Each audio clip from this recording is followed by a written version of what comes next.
Hey everyone. Thanks so much. Sorry for the slight delay. We're 2 minutes behind schedule, but we'll make sure we give you at least 2 minutes of awesome gaming related conversation to make up for it. I'm Michael Swaim. Our TD has informed me that I'm looking a little pixely, but we're going to soldier on and see how long it holds out. I'm here with Benjamin Watts, Ryan McCaffrey, and Jeffrey Vega. Thanks so much for joining me, pixelated or not. Hey guys, happy Thursday. Hello. Happy Those Thursday. are those vultures outside circling your dying internet self that's pixeling out of existence? That's not from my They're end, but coming for the someone. body. It's for me. It's for me. I don't. I just a couple of crows just so they'd land on my balcony. It's fine. It's fine. I just have a few corpses lying around. That's coronavirus for you. But I think, yeah, crows cawing ominously is the perfect side dish to a stream that could go down at any minute. So let's get into it right away. Who knows how much time we have? And talk about stuff that won't enrage you, probably for the most part, or at least everything's relative. Don't reference outside world. Don't reference outside world. Okay. Anyway, Ryan, I know you've been doing this all day, so I'm not going to ask you to recapitulate all the series, the Microsoft series questions you've been asked and answered all day long. But I wanted to at least give you a chance to sort of to your own horn a bit and the teams and let people know what kind of Series X and S coverage we dropped today, because there's reviews and all kinds of stuff. And I'll follow up with some plugs for a lot of our upcoming coverage. But what were you up to today? Because it was a lot. Yeah, busy day today. So if you have not yet seen our review of the Xbox Series X and or the Series S, those are both on IGN now or youtube.com/IGN. The written versions are plenty long. The X reviews, I think 2,300 words or so. And it's a 13-minute video review, which I think might be the longest video review I've ever done at IGN. It's this is the next gen console. This is, you don't want to hold anything back or trim the word count at all. You want to say everything you want to say. So take a look at that. Mike Quinn did a tremendous job in editing it. Justin Vachon put together a brand new custom graphics package for this. So the video review looks super awesome. And I very much encourage everybody to go watch both the X and S reviews. But yeah, it's good to have the final verdicts out in the wild, and now we can just look forward to next week with the consoles launching. Common question I got doing an AMA on IGN's Twitter today and on IGN's Instagram is people really want to know, are there going to be consoles available in stores on launch day next week if you weren't able to get a pre-order? And unfortunately, I just don't know. I wish I could have a good answer, hopefully like a yes answer for people. But I just don't know. So that's a big one. But yeah, if you want to sort of hear all of our thoughts about these two new Xbox machines, and they are very different, as you probably know, check them out, IGN.com. Absolutely. And also at IGN.com. Everyone's been working double time to get all of our next gen coverage ready. It's honestly too much to read. It would be too dry, but we got our Bug Snacks review coming up on the 9th. A feature things PS5 does great and things that should be fixed. That's interesting. There's all kinds of headlines that pull the eye. And I'm going to actually drop this in chat while I'm thinking about it. But you can find this list at IGN.com. It won't let me drop links. So search IGN's next gen console launch coverage schedule. I just highly recommend it because we don't usually publish so thoroughly what's coming up. And I found it very interesting, and it got me really hyped about our upcoming slate of content. So much I decided to open the show by plugging same. But let's get into our headline story, which Ryan provided such a perfect segue for, because that's the first thing I was going to ask, is whether we knew this about the Series X. I guess we don't know, but we do officially know, at least for Sony's part, that PS5s will not be sold in physical stores on launch day. That news dropped today. And as you might imagine, that comes from a concern around the coronavirus pandemic and wanting to, quote, keep our gamers, retailers, and staff safe amidst COVID-19. So Sony's confirmed that, quote, all day of launch sales will be conducted through the online stores of our retail partners. And of course, we've covered on this show and other IGN shows a bit of a mess the rollout of the pre-order process was. Not everyone got one who wanted one. That's an evolving situation, and now we know that you won't be able to hunt around your neighborhood and try to buy one physically in stores, at least not on launch day.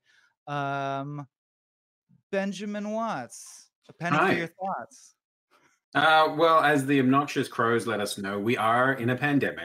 And so, of course, people, especially like Sony and stores, don't want to be having gamers, whoever, consumers, gathering in large groups, passionately trying to buy consoles on launch day.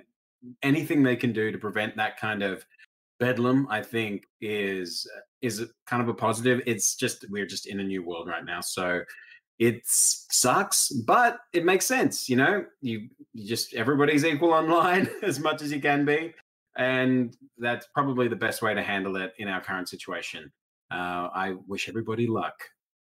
I think most folks would agree that it's the way you have to handle it, but it does suck. And just to play devil's advocate, I want to shout out user Q38 who says, "Great, this will make it much easier for scalpers on eBay to purchase and resell." And we saw a lot of complaint, especially around the recent release of the new NVIDIA cards, of bots getting in. When you announce your pre-sale plans, it's a whole thing. Bots get involved, resellers and scalpers get involved. I don't know how we combat that, but Ryan, do you think this detracts from like the excitement of a launch? Not waiting in line, not Well, going yeah, to I the mean, store, I and get it. So it's it, they can say that it's a COVID public health safety decision, which it is. I'm not disagreeing with that, but it also the fact of the matter is they know they're going to sell every single unit, so they can also save money by not having to ship them to stores. I mean, they'll go to like a warehouse distribution center, which they would have anyway. They just won't then go from the warehouse distribution center to a store to then be sold. They'll just get shipped directly to consumers. So I'm sure there's a bit of cost savings involved here too. But yeah, I mean, you might as well, like, you're going to sell them all. Why send them to stores for crowd gathering reasons? But also, on the downside for gamers, again, not discounting, you want everybody to be safe, but that means you won't actually physically have it on launch day. Even if you're able to get that order, then you got to wait for it to ship. So that's a little bit of a bummer that launch day will not be the same day for everyone. it seems like it'll be a much more various experience. People getting it, 12 to 24 hours later, depending on Oh, just not even, how yeah, more than that. Yeah, if how you you're got it and are how you it going to worked spring out. for $30 overnight shipping or whatever it's going to be on top of the $540 it's going to be after tax? It's tough. I mean, or do you wait for the free ground shipping? Yeah, as I was saying actually right before we started rolling, I am purchasing mine from a friend who was able to get two pre-orders because I couldn't get a pre-order in.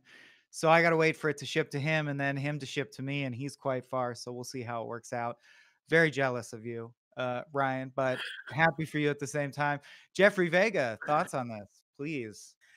I Yeah, it's really it's definitely a bummer for sure, but I will say I have to applaud Sony for being very transparent about the whole situation because I remember when at the beginning of the pandemic back in March, it just happened to be the week of the release of Doom Eternal and Animal Crossing New Horizons, and I had pre-ordered a physical copy of it. And it was kind of like, at least here in Los Angeles, it was sort of like the day that it was going to release was the day of the lockdown that was going to be in effect. And I was sort of frantically, among obviously a pandemic, I was like, oh no, am I not going to be able to get my game? I don't know what, I was calling Best Buy, but like people rightfully didn't know what was going to be the case. And people were doing like curbside. And it was just very kind of like, this weird time of uncertainty among like a bigger time of uncertainty for just like having a game to accompany us through this very long year. But so I very much appreciate Sony for just coming out and saying, hey, we care about your safety. We're not going to, don't even bother. And that's like, hey, that's great. I will have windows open. I will try to be ready. If I can do in-store pickup, maybe they'll have in-store pickup on launch day for orders placed that day. I know for a fact, it just in my past retail experience, there are stores that have, they have the one set aside for people who've pre-ordered, and then they have a very small amount for in-store stock, and maybe that could be reserved for people who pre-order on the 10th and the 12th, of saying like, hey, you can pick this up today. So I think it'll be kind of exciting in its own way of a launch day where it's like, oh, I wonder how quickly I can get this. Yeah, should mention, as people are pointing out in chat, which is absolutely true, if you secured a pre-order, you can still pick it up at the store. So there's still in-store pickup. They're just trying to discourage people from gathering. I don't have the quote in front of me, but they're explicitly were like, this is to discourage lines and people from Yeah. gathering, camping out, etc. Yeah, again, to play devil's advocate, because that's kind of the role of the host on this show sometimes. I see the logic of people in the chat who are like, if I was able to get a pre-order and I can come to the store and pick it up and mask up and use sanitizer on my hands, I don't understand why you can't have some available for us to purchase, those of us that weren't able to place a pre-order. So I totally understand the frustration. At the same time, I think it's another situation where most reasonable folks understand why you just have to be patient, and it makes sense. This is not even to throw shade on the launch lineups per se, but the launch lineups are such that I'm kind of okay with it. Like within 6 months, I'll have a bunch of baller next gen gear and games. I'm just trying to view it that way. They'll come at different times, but they'll all be here eventually. Yeah, well, what would have been great to know is exactly when people can then, a new batch of consoles would then be available, like some sort of transparency in regards to, okay, well, in a few more weeks, in 2, 3 weeks, here's a date. Otherwise, just like, don't go to the store. Don't go to the store. We have nothing for you. Although at the same time, yeah, you can understand them being withholding because we are hungry for leaks. We get excited about the things we like, and we dig into your metadata and we hack your page and we try to figure out anything we can. Speaking of which, our next story is about Starfield, the mysterious title from Bethesda, which people have, of course, speculated about, and there have been leaks about. The update today is that, as spotted by user Renderend, I think, on Reddit, Bethesda Game Studios managing director Ashley Cheng was seen sporting a Starfield development shirt with a particular insignia on the sleeve of a planet with stars above it. I don't know if we have that as B-roll, but they did. And that insignia has been seen on a lot of things leaked previously for the game. So a lot of people out there in the ether, this is a live show, so I get to be a little more conspiratorial than we would be for like an editorial feature, are taking this as confirmation. Notice the question mark in the headline. That covers your ass. As confirmation that the leaks are true. And specifically, we had an imager dump of cool space-related things, and people, of course, are extrapolating to try and guess what Starfield will be about. There are a lot of commenters already assuming it will be sort of in the vein of Fallout or Elder Scrolls, but set in space and nothing more. But again, we don't know that. Just because it's Bethesda and that's pretty much all they do doesn't mean it's what they'll do this time. Yeah, thoughts on Starfield? I'll let someone rush into the breach because I don't know who's cognizant of Starfield. Is Starfield on anyone's radar yet? Well, what is the leak? What is that there's a planet? Is that what the leak? What are we like? What morsel are we just like swarming on here? It's in development, right? Is it being made or is it? Ooh. Are they making it? Could we actually, Swaim, could we maybe think for a second the point of view that maybe the images that were leaked is the insignia on the spaceman was actually a leak for the guy's t-shirt? Maybe it's the reverse way. Is that something? It's a fashion company is being launched and it has paid placement in Starfield, and we're just misconstruing everything. Starfield isn't a game, it's a clothing line. Yeah. Exactly. The need of role-playing clothing line, Ryan, is that it confirms that the images are accurate. And I don't know. The value to me was I don't I'm not honed in enough to actually have caught these already. So for me, frankly, it was an excuse to look at the images for the first time. I was not aware of these leaked images before. And they look dope. They got me even more excited about Starfield.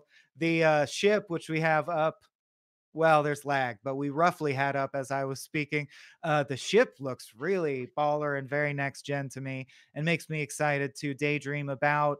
A lot of games, No Man's Sky comes to mind, of course, but a lot of other games have incorporated recently the ability to Outer Wilds start on the surface level and then leave the planet and sort of dogfight with seamless transitions. And I would love, honestly, something in the vein of Fallout or Skyrim, but with that element, with the ability, because Outer Worlds didn't really have that. You still warp to wherever you're going.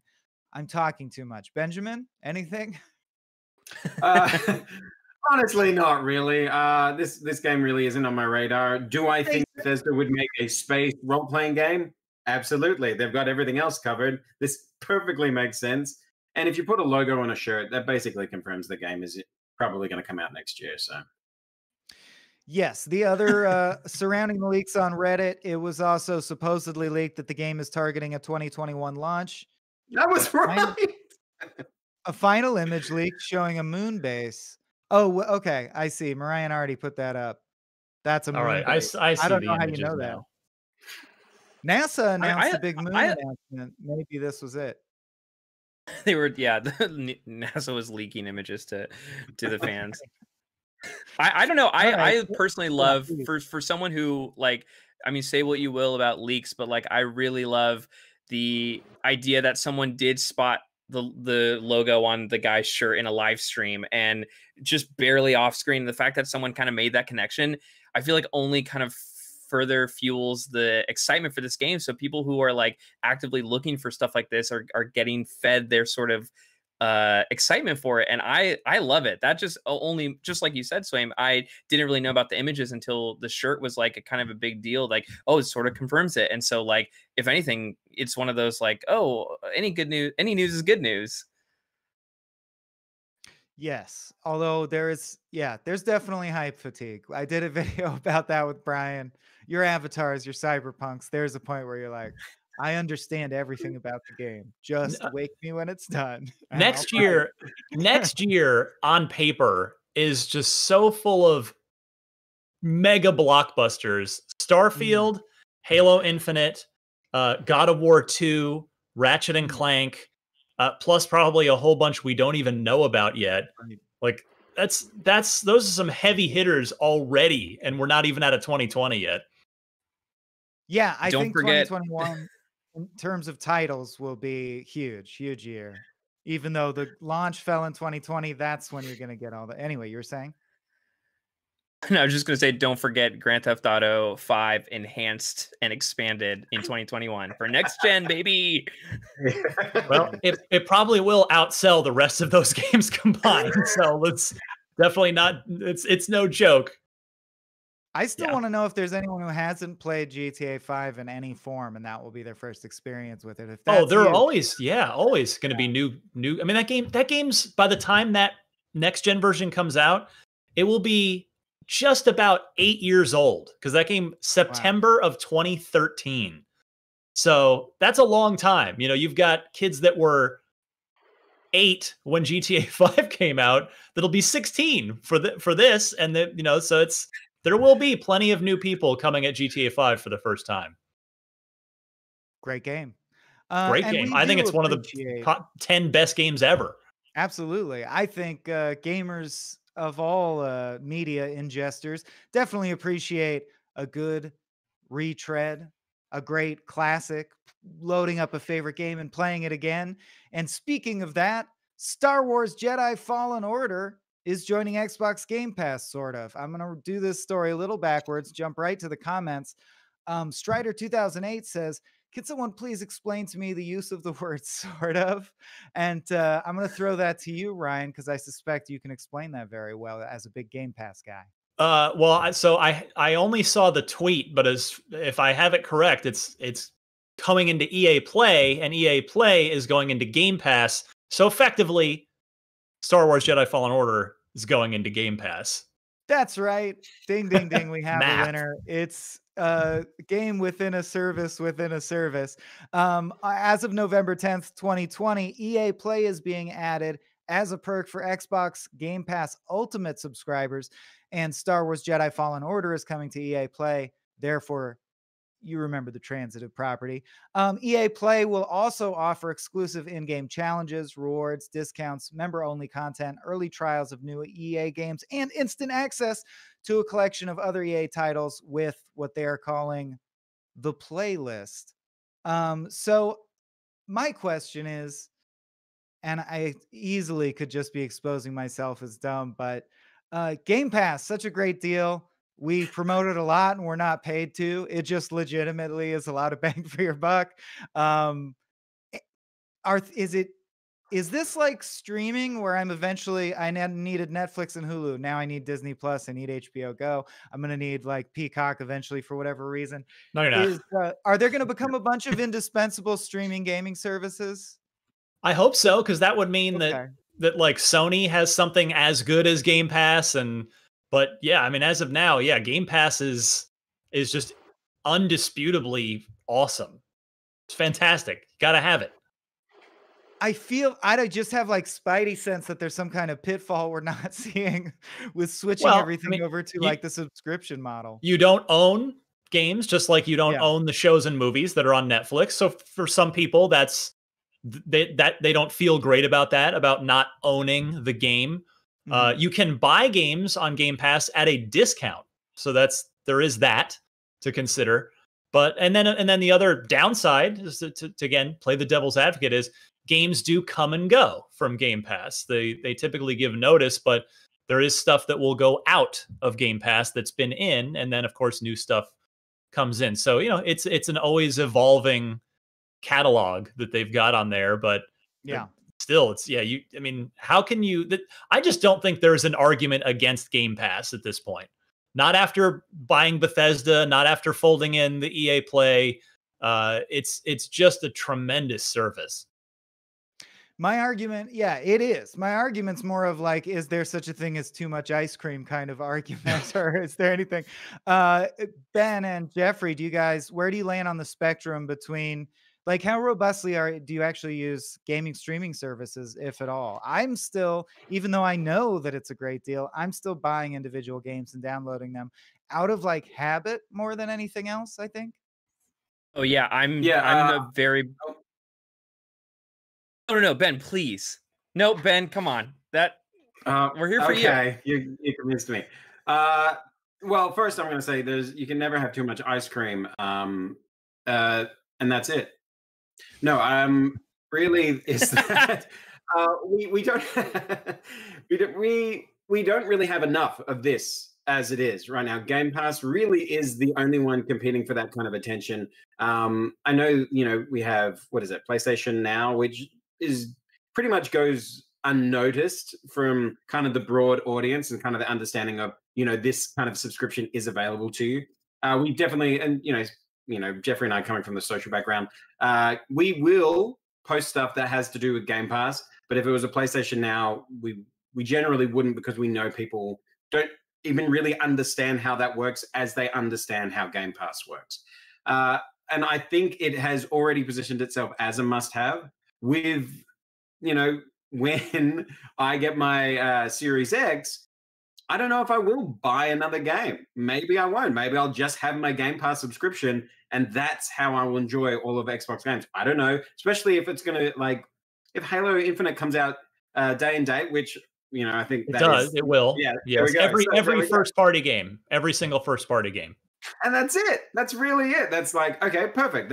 I will have my Xbox and my Game Pass, and I won't need to buy another Xbox game. And then PlayStation will get my individual purchases, but that's just kind of the way it is now. I want PlayStation to have its own model, but yeah, it's exciting to see what this kind of streaming future could be. But right now, Xbox has that section cornered. I will say to Ben's point about PlayStation Now, I remember last year when we covered that PlayStation Now was getting a permanent price drop from $15 a month to $10 a month. We had to sort of explain what PlayStation Now was to our audience, which is very fair because a lot of people didn't know, which it is crazy kind of seeing that stark difference of how well Xbox has marketed Game Pass versus PS Now. I actually have PlayStation Now, and because I really wanted to replay Metal Gear Solid 4 Guns of the Patriots, which is only on PlayStation 3. Even as of today, it's only on PS3. But for whatever reason, I was not able to download it. There are games that you can stream and you can download, but that specific game was only available to stream. And let me tell you, on my apartment internet, it was not good. It was not playable at all. So as excited as I am for streaming, because I'm getting a PC and like having Xbox Game Pass, just being able to play all that is very exciting. At the same time, I'll probably still purchase all the games that I feel like I will buy, because I invest really, like, I miss some games. Like, I did not play Star Wars Jedi Fallen Order because it came out at the same time as Death Stranding. I just had purchased that. So I'm really excited to just kind of use those, like, Swain, what you're talking about, like, is this the future? Like, I feel like this will be what forces me to finally play all the games that I would otherwise never buy, which I feel like is the kind of the most exciting part anyway. Oh yeah, the Netflix effect, where there's a movie that you would be interested in seeing, but you're not dying to see, but it's just sitting there on Netflix, so you see it. I think we'll get that with gaming. A lot of people in chat, I want to respond to the general vibe of like people calling out that they feel that these streaming services, the bundle games, have a bargain basement vibe, or like this is where we put the games when they've lived their life or aren't bringing in money. And I think that historically comes from a real place, but I think we're already have seen the same trend that we see with streaming, where Netflix started as it's a bundle of like stuff they were able to get the licenses for. Now it has tons of premier prestige content. And I think a lot of the gaming streaming services do too at this point. Yeah, I mean, yeah, I think that's largely a function of Microsoft's first party output in the Xbox One generation being garbage for the most, by and large. But I mean, you go back the last couple of years, Forza Horizon 4, which is a 9 or 10 out of 10 game, straight into Game Pass. Gears 5 from a year ago, fantastic, straight into Game Pass. Ori and the Will of the Wisps, again, a 9, or for some people 10 out of 10 game earlier this year, straight into Game Pass. Microsoft Flight Sim on PC, and it'll be coming to Xbox, a 10 out of 10 game, straight into Game Pass. And then we'll see Halo and, you know, Fable and everything else that Microsoft is doing go in there, plus all the Bethesda stuff. Doom Eternal, which came out just 6 months ago. I think it was Jeffrey that was referencing that it came out right when the pandemic started. So that game's still pretty new. It's on Game Pass. So it is becoming a place where AAA stuff doesn't just come in after. It's not like the Dollar Theater anymore, although that reference probably dates me. But it is becoming a place where you premiere content.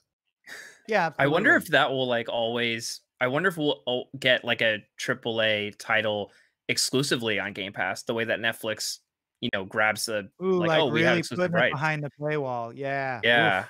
I hope Yeah. not. I mean, but Phil Spencer's talked about that. That's definitely a possibility.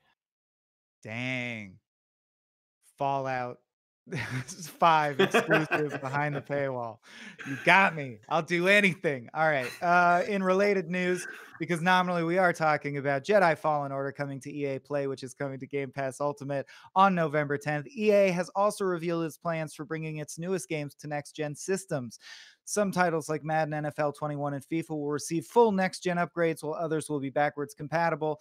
Honestly, it's a long, various combinations of different things happening to different games, but we do have a full breakdown at IGN.com. So I just wanted to mention that if there are EA fans listening who wanted to check out all the latest news on that, which brings us to, I guess, sad is relative. I was going to say some weirdly awkward news. I thought GameStop canceled an employee contest that involved earning extra work hours on Black Friday by doing a synchronized TikTok dance. This was for GameStop employees. Now, to be clear, a question that circulated, I think, around IGN as soon as this news dropped was 10 hours off?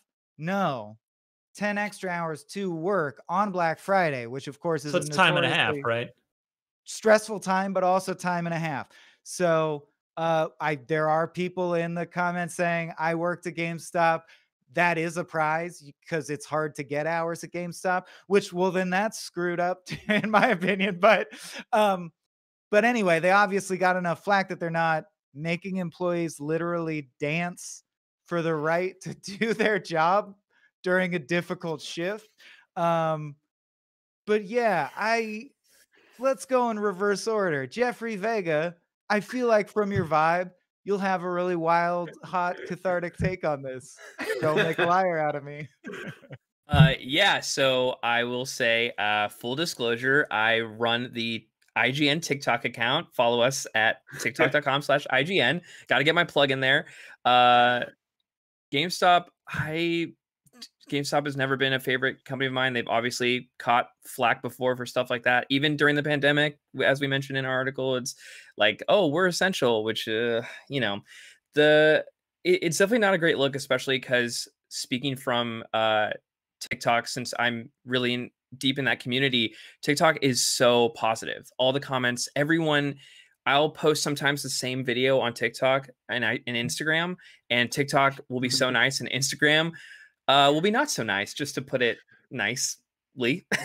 And it's really a shame. I'm like embarrassed for GameStop. I mean, whatever, they're a corporation, like the executives are obviously, you know, I'm sure it was, I want to assume positive intent and that it was not a malicious reason for giving out these prizes, but like, you have to read the room. I mean, GameStop is one of those terrible stores that are open on Thanksgiving Day, you know, like you're not, don't reward them with, especially during a pandemic, and to use TikTok, one of the greatest platforms. Again, I do work on the IGN TikTok. I don't want to seem biased. I am fully employed by IGN and not TikTok. I don't work at TikTok. Anyway, Ben, please cut me off here. Oh, no. Finish your thought. No, it's fine. Yeah, no, I'll cut you off. Firstly, it doesn't necessarily have to be malicious, but it is dumb. So dumb. They could have put their energy into actually coming up with a solution of how you would, I don't know, equally give away these hours. I understand, you know, each company is different. We all have our different processes. But if you have to like gamify how you give away like holiday hours, you suck. That is like nobody needs that. It's already stressful enough, and like with all this unemployment, like I am ready to unload on GameStop because this is just so poorly thought out. And I understand, you know, a part of their thing they had prizes and everything. That's different. If it was just, hey, we're going to give away a bunch of Amazon and some stuff and maybe a gift card, great. Okay, now you can do that. That's perfectly fine. But when you're like judging people, like what hours are people going to get? No, there's a special place reserved for people like that. Yeah, I would like to have been in the boardroom where it got approved and see how nobody was like, really? I think that'll go across really poorly. It's not hard to foresee the reaction. Ryan, any thoughts on the GameStop debacle before we get to our final story? Like, using your employees to make content for your social platform, and compensating them by offering them more, like it's all, again, I agree, maybe it wasn't malicious, but it's like super tone deaf, very dumb. Like you know, if that's how you're running your business, instead of allotting hours at a busy time based on merit and the smartest way to run your business, and you want the best people, smartest people, the folks that are maybe in the most need of hours, you know, that you're working a balance, but like turning it into a contest, it's not really much of a surprise if that's how the companies run, that they continue to just make due course for the giant iceberg in front of their ship. Yeah. I wonder how long they'll stick around and what will take their place, if anything, as a physical place to I mean, pick up consoles. the PS5, the PS5 digital and the Xbox Series S are digital. You know, those are, they're just the next step towards brick and mortar video game sales being a thing of the past, just as it's been non-existent on PC for a decade.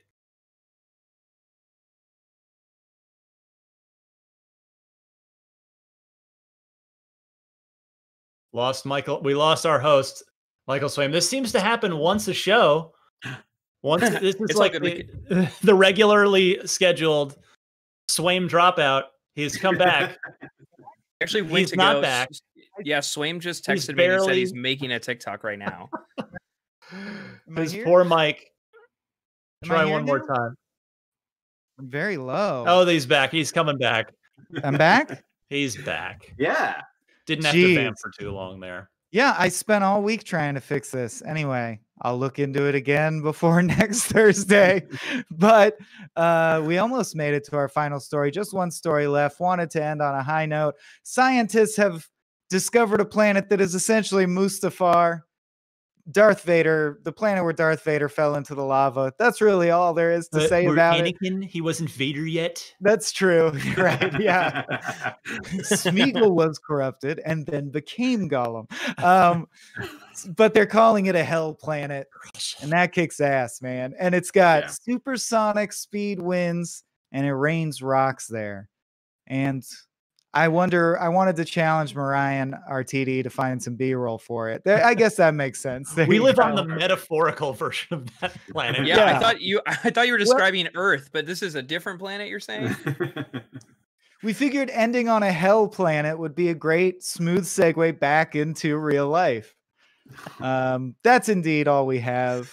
Anyone have parting thoughts before our calls to action and whatnot?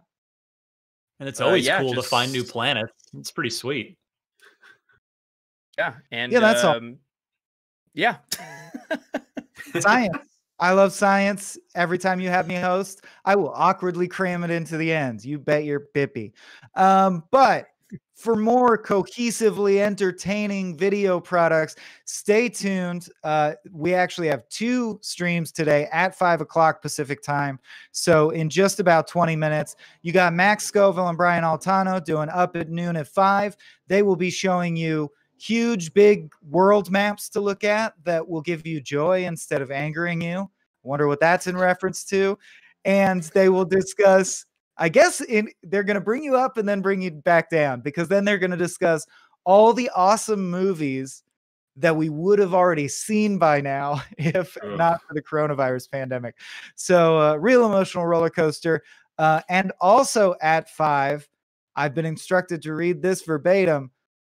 What are you guys doing after this? Be sure to stick around for Watch From Home Theater at 8 Eastern, 5 Pacific. We've got Full Metal Jacket's Matthew Modine. That is awesome. For a live Q&A watch along of Full Metal Jacket, you can sync up the movie and watch along with Clint, Terry, and Matthew Modine on IGN.com or IGN on YouTube. That's here. Leave a question in the chat or tweet it using hashtag WFH Theater, and we might feature your message on the show. You know how streams work, but we got 2 big ones coming up in about 20 minutes, so we got to get out of here. Thank you again to Ryan, Jeffrey, and Benjamin. I'm Michael, and this has been your Thursday edition of News, Games, and More.